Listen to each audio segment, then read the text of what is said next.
Hi అండి. మొన్న ఇల్లు క్లీన్ చేసినప్పుడు నా ఇంట్లో ఒక ఉండి పగిలిపోయిందని చెప్పాను కదా. సో ఇది నాన్ పండుది. సో మీరు చూసారు కదా, షార్ట్ వీడియో అప్లోడ్ చేసిన. ఇదైతే కట్నే పెట్టేసాం అనమాట. అది నానిది, ఇది వచ్చేసి సన్నీది. సో వీడిది ఈ రోజు ఇది కూడా పగలగొడుతున్నాము. వీడు పగలగొట్టాలని చెప్పేసి అంటున్నాడండి. సో దీంట్లో ఎంత ఉందో కూడా చూద్దామని చెప్తున్నాడు. సో ఇది కూడా పగలగొట్టేసి దీంట్లో ఎంత ఉందో దాంట్లో ఎంత ఉందో రెండింటిలో కలిపి ఎంత ఉందో కూడా చూపించేస్తాను. సో వీడియో నచ్చితే లైక్ చేయండి, సబ్స్క్రైబ్ చేయండి మా ఛానల్.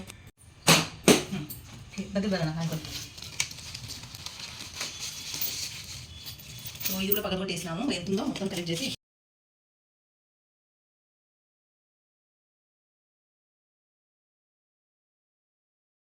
సో ఇదండి 2 గుండీలు పగలగొట్టేసినాం కదా. ఇంకా సన్ని దాంట్లో వచ్చేసి 9300 ఉంది, నాన్ పండు దాంట్లో 8600 చిల్లర ఉందన్నమాట. సో ఇద్దరు దాంట్లో కలిపి ఎంత ఉందనేది వీడియో చూసిన వాళ్ళు ఎవరైనా కామెంట్ చేయండి. ఇది నేను ఒక్కదాన్ని అయితే వేసింది కాదండి, పిల్లలకి వాళ్ళ నాన్నమ్మ, బాబాయ్, అత్త ఇట్లా వాళ్ళ డాడీ ఎవరి దగ్గర ఉన్నప్పుడు వాళ్ళు వేసామన్నమాట. సెలవు డాడీ కుండి పెట్టేసి వాళ్ళ కోసం వేసాం. సో ఇది వాళ్ళకి ఏదానికైనా యూజ్ చేస్తాం అన్నమాట. మేమైతే ఇంట్లో పాడుకోకూడదు అనుకుంటున్నాం. వీడియో నచ్చితే లైక్ చేయండి, మా ఛానల్ సబ్స్క్రైబ్ చేసుకున్నందుకన్నా ముందు బాయ్ అండి.